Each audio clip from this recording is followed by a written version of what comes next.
18h à Kinshasa, 19h dans l'est de la République démocratique du Congo, heure à laquelle nous vous convient de suivre cette tranche Kinshasa direct. Aujourd'hui, on va parler du processus électoral et aussi de la visite de la délégation du Conseil de sécurité en République démocratique du Congo.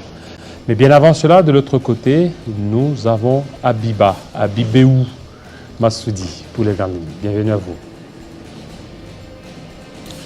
Bonsoir Jean-David Kilolo. Bonsoir à tous. Les grandes lignes de l'actualité, c'est maintenant sur Télé 50.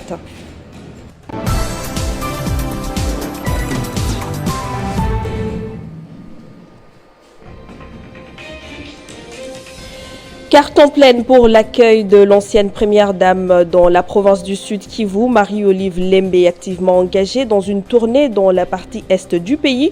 Depuis le début du mois dédié à la femme, a tenu un meeting dans une ville de Bukavu extrêmement mobilisée. Occasion pour elle de lancer un message sur la position de son époux, le président de la République honoraire Joseph Kabila. Ces derniers est à ses yeux le roi David congolais, l'exemple parfait du patriotisme. Et puis le nouveau bourgmestre de la commune de Kinshasa, Godé Atuel, a réalisé un travail très apprécié par ses administrés et l'opinion publique. L'homme qui tient à tout prix mettre fin au cycle d'insécurité a présenté au commandant de la police du district de Livre-Blanc qui contient des identités complètes de délinquants urbains communément appelés Kuluna. Et puis à l'international, le Royaume-Uni va verser 543 millions d'euros sur 3 ans à la France pour lutter contre l'immigration illégale. Emmanuel Macron accueille vendredi le Premier ministre du Royaume-Uni, Rishi Sunak, pour un sommet consacré notamment à l'immigration et à la guerre en Ukraine. Voilà tout pour ce titre qui vous sera développé à l'édition du soir et tant d'autres présentés par Bédrine Kenge. Mais dans un instant, Kinshasa Direct va se poursuivre avec Jean-David Kilolo.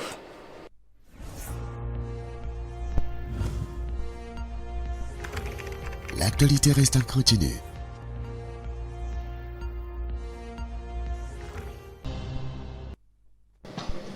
Voilà, merci fidèles téléspectateurs. On va parler du processus électoral en République démocratique du Congo. Notre premier invité, Mardochien Sélé. Bienvenue. Merci Jean-David Kilolo. Les élections à RDC, on a terminé la première zone opérationnelle, deuxième zone aussi. On est au niveau de la troisième zone. Pour vous, c'est insatisfait? Bien sûr. Moi, je me dis, je suis satisfait de la manière dont les choses évoluent. Parce que, avec la conjoncture et ce qui se présente comme de danger, n'est-ce pas, à l'avancement de ce processus, qui est déjà lancé d'abord, qui a enregistré beaucoup de succès dans la première zone opérationnelle, voire même dans la deuxième zone opérationnelle, voire même je m'étais rendu au Kasaï pour m'enrôler. Au Kasaï, à Lebo. Oui, bien sûr. Beaucoup de Congolais se sont enrôlés, mais je pense que tout évolue bien. Et je veux dire, moi personnellement, je suis satisfait. Même si de l'autre côté, là-bas, à l'est du pays, l'insécurité essaye de, n'est-ce pas, déranger un tout petit peu le processus. Et le chef de l'État a même souligné que ça devrait, en quelque sorte, perturber le fonctionnement du processus. Mais je suis sûr que tout va aller bien parce que le gouvernement... Alors, pourquoi vous, politique, lorsque vous allez vous enrôler, vous faites accompagner par beaucoup de gens? Tout ça, c'est quoi? Ce n'est pas du tout notre volonté. Ce n'est pas du tout la volonté. Bon, je parle en ce qui me concerne, moi.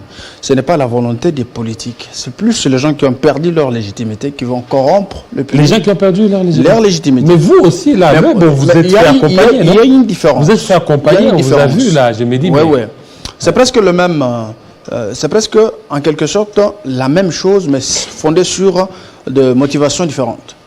La population peut venir d'elle-même dire « Oh, nous avons un jeune leader qui est venu, regarde ce qu'il fait, ce qu'il représente pour notre territoire. » Par exemple, les déclarations que moi j'ai reçues là-bas dans mon territoire, je vous rappelle, la fois passée on a parlé avec vous, que l'Uebo fait partie des territoires les plus oubliés de la province du Kasaï et qui souffre d'un problème de la malnutrition, n'est-ce pas? Un problème d'infrastructure de base. Vous connaissez bien l'Uebo, c'est un territoire très célèbre. Mais quand je suis parti, surtout que j'avais commencé à parler, à dénoncer du territoire, et les gens ont trouvé que c'était important que je le fasse comme ça pour les habitants de mon territoire et de tous les 5 secteurs. Alors, quand je suis parti, beaucoup de personnes étaient curieux de me connaître, de prendre langue avec moi. Ils me disent, mais c'est un garçon de chez nous. Voilà, ce qu'il a fait pour le territoire, ce qu'il fait pour la République, même pour d'autres provinces. Mais aujourd'hui, il est chez nous et nous devons l'accompagner. C'est comme ça. C'est différent avec des gens qui préparent des billets de banque, n'est-ce pas, pour corrompre, pour acheter les consciences de quelques... Vous n'avez pas corrompu? Vous n'avez rien donné? J'ai pas d'argent. Hein? J'ai pas d'argent, je vais corrompre avec Oui, quoi? mais vous êtes aux côtés de la fille aînée de l'opposition. Bien sûr. Mais ce n'est pas ce qu'elle nous apprend. Masuka ne nous apprend pas à corrompre. Masuka nous apprend à convaincre les consciences. Elle ne nous a pas appris à acheter les consciences, parce que ça, c'est la sale politique, excusez-moi le terme, de nos prédécesseurs. Mais je vais dire aujourd'hui, nous avons pour mission, n'est-ce pas, de mettre dans le chef de tout Congolais, surtout les jeunes en particulier, comme aujourd'hui, je suis le président national de la Ligue de jeunes FIDEC, et que vous savez, dans la dénomination FIDEC, Front des indépendants pour la démocratie chrétienne. Il y a des valeurs chrétiennes qui construisent le socle de la marche de notre machine politique. Donc aujourd'hui, le parti FIDEC apprend aux jeunes les valeurs, les préparer surtout à la gestion de la chose publique. Donc on n'a pas besoin de préparer les corruptibles ou les personnes qui peuvent être faibles devant toutes sortes de... Et maintenant, les gens qui se font accompagner, ce sont des futurs candidats. C'est ça, non? Ils se font accompagner, tout comme ils peuvent être... Et tout ça parce que vous avez voulu tâter, vous tâtez un peu votre popularité pour savoir est-ce que réellement je serai élu ou pas. Hein, et en plus, vous faites confiance aussi à cette population, parce que n'oubliez pas que la foule n'a pas d'âme. Ceux qui vous accompagnent aujourd'hui, on ne sait pas s'ils seront le même en décembre. Bien sûr, mais il faut comprendre une chose, qu'aujourd'hui, la population congolaise en général, je veux parler de mon territoire en particulier, voire même de d'autres provinces, les gens sont venus matures. Les politiques, je vais prendre un exemple avec mon territoire de Luebo, les députés de Luebo vont dire à la population, n'est-ce pas, que je vais construire pour vous les écoles. Je vais faire pour vous des routes. Or, un député n'a pas d'argent de construire une route, un député n'a pas l'argent de faire tout ce qu'un gouvernement provincial peut faire. Donc, les députés se substituent au gouvernement provincial. Et maintenant qu'il n'est pas en mesure de faire ce qu'il a promis à la population, et que la population s'enfonce encore plus, n'est-ce pas, dans des difficultés, dans la souffrance, et en face d'un gouvernement provincial irresponsable, incapable de faire son travail, et vous verrez qu'ils deviennent comme des démons incarnés, et la population n'a plus besoin d'eux. Vous comprenez? Parce qu'au Kasaï, je veux dire, et vous, la population a besoin de vous. La population a besoin de la nouvelle énergie. Vous comprenez? Parce que nous n'avons rien à corrompre, mais nous avons à démontrer. Vous comprenez? Parce que nous allons nous servir des erreurs de nos prédécesseurs, de nos papas. Qu'est-ce qui fera que cette population de Luebo vous fasse confiance, alors qu'il y a des notables de Luebo qui ont montré de quoi ils étaient capables? Non, ils n'ont pas montré de quoi ils étaient capables. Il y a des ravins qui ont divisé des territoires, les infrastructures n'existent plus, c'est les territoires... Les ravins, c'est un problème naturel, ça n'a rien à voir avec... Naturel, mais lorsqu'il n'y a pas la lutte anti-érosive, lorsqu'il n'y a pas la prévision, mais non seulement ça. Dans le territoire de Luebo, il y a ce qu'on appelle les Biachanana. Hein, je veux dire, le Kasaï, là, je lance ce message directement au président public Félix Tshisekedi et voire même au Premier ministre. C'est une façon de rendre la province incapable de faire encore l'agriculture pour subvenir aux besoins de leur famille et puis aller travailler comme d'habitude. Lorsque vous donnez à quelqu'un un sac de bonga, vous lui donnez du cash $50. Et vous mûrissez vos projets. Là, je m'adresse aux humanitaires. Ils mûrissent leurs projets sous les insuffisances du peuple. Ils construisent ces projets et ils donnent aux bailleurs de fonds, on leur donne l'argent. Et quand ils reviennent, ils payent le foufou, ils distribuent gratuitement aux gens, on donne du cash et l'argent. C'est une façon de rendre ces gens incapables de faire ce qu'ils ont toujours fait d'habitude. Alors, nous produire des universitaires, nous produire des diplômés d'État et chercher à manger. Mais ce n'est pas ce qui se passe au Kasaï actuellement. Et vous avez en face de la population du Kasaï en général, n'est-ce pas, un gouvernement provincial dirigé par Dieudonné Piémé, un gouvernement incapable, un gouvernement faible, vous comprenez, incapable de faire face aux difficultés de la population. Et vous voyez que la population est abandonnée. Tu vois? Alors, c'est une façon de légitimer aussi le jour de l'État. Parce que le gouverneur de province est représentant du président public, il fait valoir son projet de société à travers son programme d'action. Mais ceci, la population ne touche pas. La population ne sent pas. C'est pourquoi vous voyez qu'à Luebo, les gens pleurnichent. À l'époque des événements malheureux de Kamouina Sapou, c'était le secteur le plus touché. Oui, bien sûr. Mais aujourd'hui, à Luebo, il y avait même la régie des eaux. Et cette régie des eaux est détruite, n'existe plus. À Luebo, il n'existe plus sous Fachi. Non, pas sous Fachi. Non, c'était sous Kabila. Je veux dire, c'était depuis 2002 ou 2003. Et aujourd'hui, nous avons dit, nous ne sommes pas plus que eux. Nous allons nous servir de leurs insuffisances pour servir notre peuple. L'objectif, c'est de travailler dans la vision chauve de l'État. Et maintenant, par rapport au ravin, vous allez faire quoi? Au ravin, nous allons acquis des droits. Le ministre national, le ministre des Enfants, parce que normalement, les compétences, la difficulté que nous avons à l'UEBO sur le plan infrastructurel, ça ne relève plus de la compétence du pouvoir provincial. Parce que ça coûte. Vous comprenez? Cette lutte anti-érosive. Oui, mais il y a l'argent au niveau de la province. Il n'y a pas l'argent en province.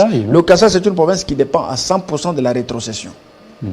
Et il n'y a pas d'autre recette. Mais il y a des minéraux, il y a des diamants. Mais il n'y a pas de minéraux non exploités. Et avec cette connotation d'insécurité, comme on a ça pour plusieurs investisseurs ont peur de venir. Les gouverneurs du Kassai, Dieudonné Piémé, est incapable d'organiser même un forum sur l'investissement, appeler, n'est-ce pas, les investisseurs de venir découvrir les potentiels, n'est-ce pas, de la province du Kassai, voir dans quelle mesure on peut construire les infrastructures de base pour acheminer les minéraux, les courants pour tourner les machines, mais comment est-ce que la province peut se développer de alors que ce qui est dans le souterrain n'est pas exploité, n'est pas exposé, n'est pas vendu.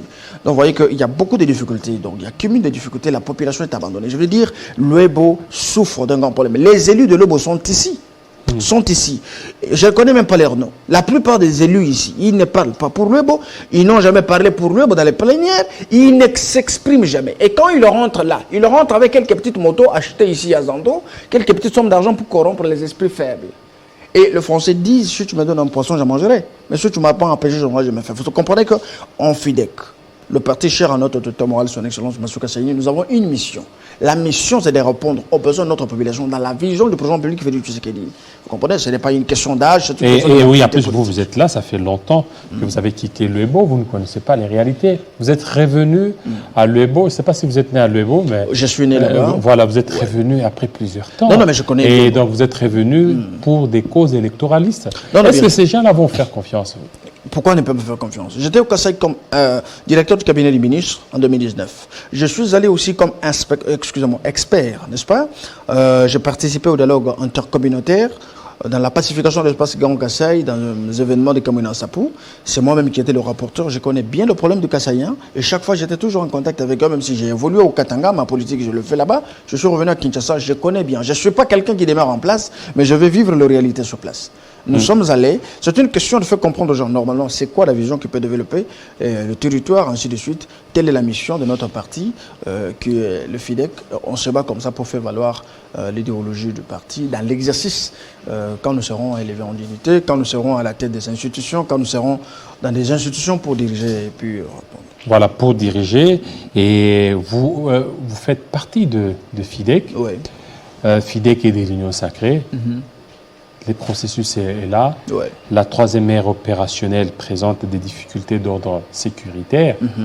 Mais pendant ce temps, il y a d'autres qui élèvent leur voix pour demander qu'il y ait d'abord dialogue.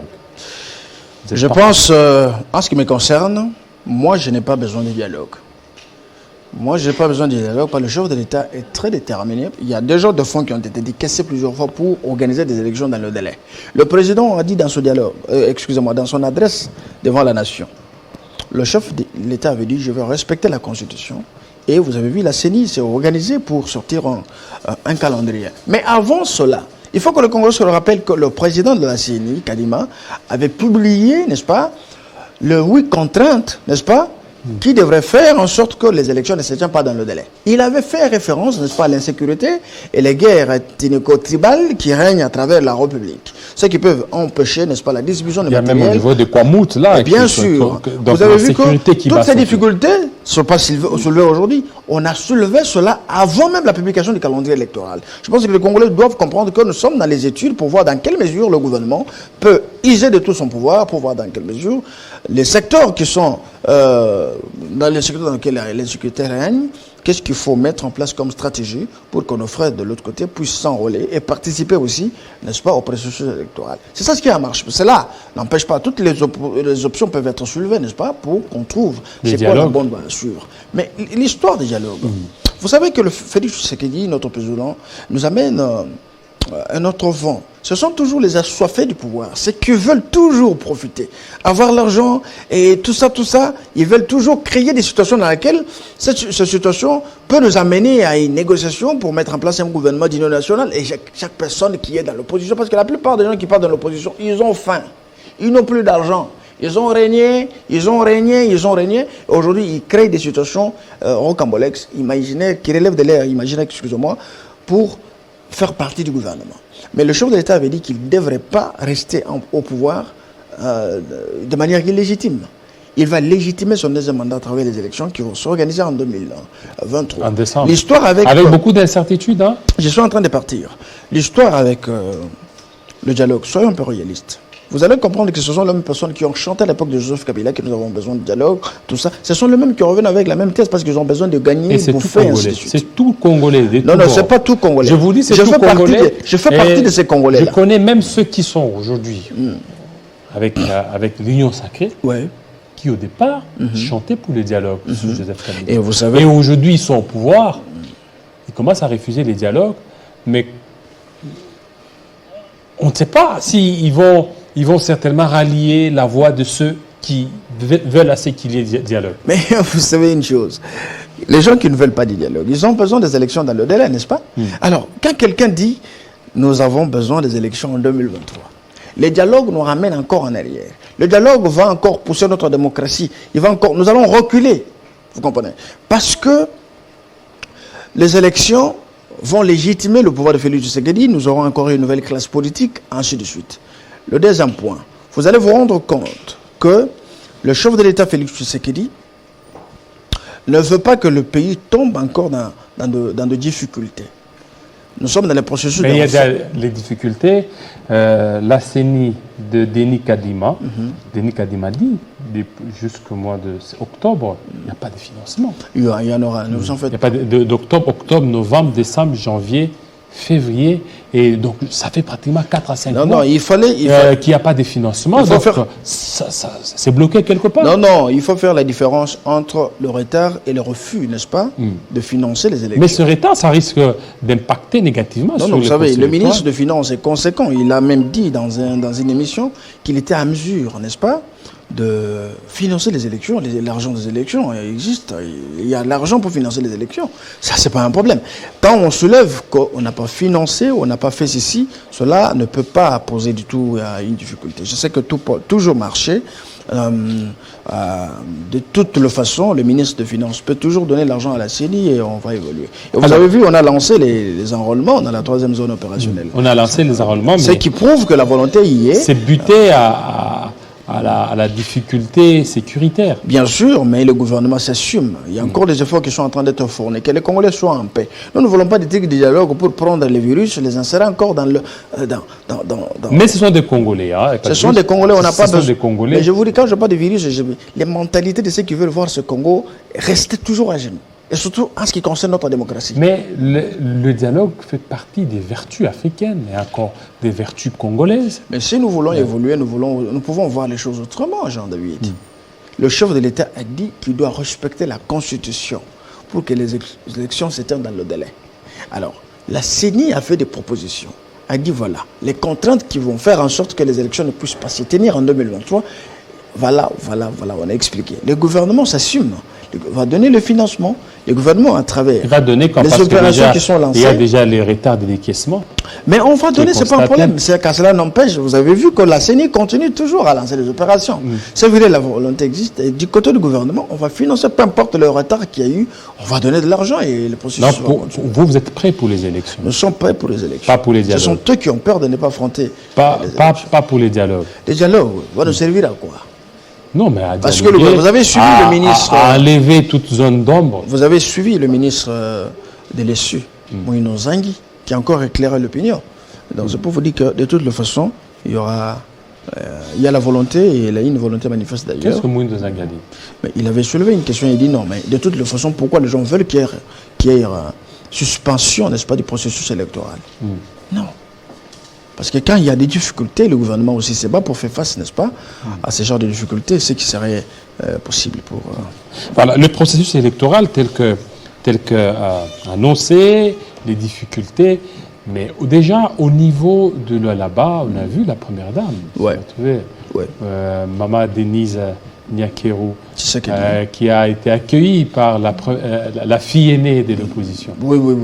Vous savez, le mot d'ordre a été reçu. Fifi Masuka, c'est la femme idéale pour la délivrance totale de la province du Lualaba. Vous avez vu ce qui a été fait, ce qui est en train de se faire et ce que Masuka représente aujourd'hui pour, n'est-ce pas, la gestion la vision de Félix Antoine Tshisekedi dans cette République. Masuka représente une fierté, n'est-ce pas, pour ses prouesses enregistrées dans différents domaines de la vie. Aujourd'hui, elle est une femme de référence parmi les 5 de la République. Masuka fait partie et c'est une fierté pour la féminité congolaise. Vous avez même suivi l'adresse de notre distinguée première dame qui a reconnu que c'est une femme forte. Nous avons droit à la protéger parce que Masuka n'est pas éternelle, n'est-ce pas, dans la province du Lualaba, mais nous devons aussi considérer ses acquis, n'est-ce pas, les intérioriser, les prêcher aux générations futures pour que les gens découvrent les secrets des triomphes de Masuka. Dans une petite échange sous un pouvoir de restriction, elle se distingue plus que même les gouverneurs qui ont été établis depuis 2018.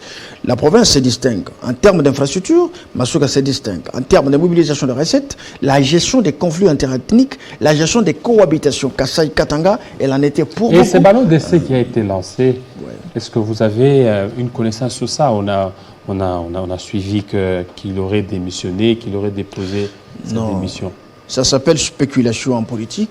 Ça vient de la machine, de ceux qui ne veulent pas voir Masuka évoluer. Bon. Et quand même, vous en connaissez. Je connais. Qui peut être les auteurs des aujourd'hui, je ne fake news. Je ne veux pas citer le nom des individus, mais je sais qu'il y a un groupe d'individus, n'est-ce pas, qui sont contre Masuka, aujourd'hui qui sont en bloc. Vous avez vu ce qui s'est passé avec la présence de Mme Isabelle Kibassa, là-bas. Il y a le groupe de Chizaïnga, le groupe de Mouyej, le groupe des autres, ils ont fait bloc. Ils travaillent en synergie pour faire face à Masuka. Et vous avez compris que ça n'a pas tenu parce que la légitimité de Masuka, elle est forte. Sa gestion a créé beaucoup d'amour dans le chef de beaucoup de l'Olabé. Et ce qu'il a réalisé, ce qu'il continue à faire, n'est-ce pas, ne peuvent pas laisser la population indifférente face à ce qu'il est en train de faire. L'arrivée de la première dame, notre distinguée première dame, Denise Nyakero Tshisekedi, l'expression de cette légitimité, de l'existence, n'est-ce pas, du travail de Masuka, et aussi le comportement de Félix Antoine Tshisekedi du président public dans la partie de la République, je parle du là-bas, à travers sa représentante Masuka, a beaucoup touché la population. Et c'est pourquoi vous avez vu la population est venue réserver un accueil chaleureux à la première dame. Comme c'est le mot de la femme, aujourd'hui je profite aussi pour souhaiter bonne fête, n'est-ce pas, du mot de la femme, à toutes les femmes de la République, les femmes fortes, qui se victimisent et qui souffrent. Et selon vous, qu'est-ce que vous pouvez comprendre par la présence de la première dame au niveau de là-bas pour la célébration du 8 mars? Pourquoi seulement de là-bas alors qu'il y a d'autres provinces, il y a Maïndombe, il y a au niveau du Katanga, il y a le Olomami. Hein? Bien sûr, vous savez. Ce sont des provinces qui demandent la présence de la première dame. Mais non seulement ça, ce n'est pas une raison. Madame, notre distinguée première dame, c'est pour la première fois qu'elle a foulé le pied, ses pieds au là-bas. Au là-bas aussi, il y a des femmes fortes parce que Madame Denise Nyakero Tshisekedi, notre première dame, elle est le symbole d'un leadership fort de la féminité congolaise. Aujourd'hui, elle est descendue, n'est-ce pas, là-bas, pour encourager d'autres femmes fortes comme elle, à travers l'invitation de notre gouverneur, autorité morale aussi, Masuka Saïdi, et ça s'est très bien passé. Vous savez que beaucoup de femmes ont été très motivées. Vous savez, là-bas, nous avons même aussi une bourgmestre femme, Madame Françoise, la nouvelle bourgmestre de Djilala. C'est une fille, je vais dire une jeune femme, excusez-moi, c'est pas une fille, une jeune femme très intelligente et très forte, et ils ont besoin, n'est-ce pas, des accompagnements de ceux qui ont déjà précédé pour l'aider aussi à devenir. Il y a aussi des jeunes générations qui rêvent de devenir comme Fifi Masuka, devenir aussi comme Denise Nyakero Tshisekedi, pourquoi pas aussi comme Françoise, comme Nathalie, ainsi de suite. Donc je veux dire, la présence de la première dame, c'était d'abord pour honorer les femmes du là-bas, pourquoi pas aussi la femme congolaise en général, célébrer avec eux la thème qu'ils avaient, n'est-ce pas, choisi, et puis les encourager, consolider leurs efforts.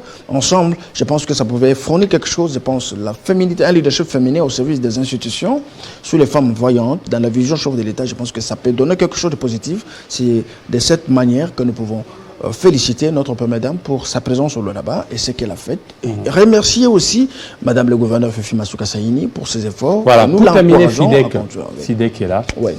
Fidek est prête pour les échéances électorales. Oui. Et il va aligner les candidats à tous les niveaux. Fidek, mon parti, dont je suis président national de la Ligue des jeunes, est mieux représenté. Aujourd'hui, nous sommes dans 20 provinces. 20 provinces. Pourquoi vous ne vous représentez pas dans toutes les provinces? Toutes les provinces en gestation, nous sommes en train d'installer. Mais dans d'autres provinces, c'est dans des territoires, même dans les secteurs. Où est-ce qu'il n'y a pas Fidek? Dans quelle province? Excusez-moi, je ne serai pas... Je veux juste une province où il n'y a pas Fidek. Je parle la province orientale, l'ancienne configuration. En gestation, nous sommes en train de chercher comment installer Fidek. Il y a aussi, je vais dire, Non, non. Le Grand Castan en général, ça va. La province du Sankourou aussi. Bientôt, nous serons dans la province du Sankourou parce que j'attends le retour, nous attendons, excusez-moi, le retour de notre secrétaire générale, Madame Marie-Louise Ekopoli. Alors, nous aurons une tournée nationale pour redynamiser notre parti. Le parti est très déterminé pour faire face, n'est-ce pas, à tous les défis possibles. Le parti est organisé, le parti travaille. C'est un parti aussi qui a existé depuis 2011, qui a des députés nationaux, provinciaux, n'est-ce pas? Un parti qui doit jouer un rôle très important au sein de l'Union sacrée pour accompagner la vision du président public Félix Tshisekedi. Donc FIDEC est prêt pour les élections et est très déterminé pour, n'est-ce pas, remporter les élections et représenter une force législative aux côtés, n'est-ce pas, du président public Félix Tshisekedi avec son autorité morale, Madame Masuka. Voilà, merci beaucoup, Mardoché Sélé. Merci beaucoup, Jean-David. De votre présence. Nous allons recevoir un deuxième invité, c'est tout de suite après.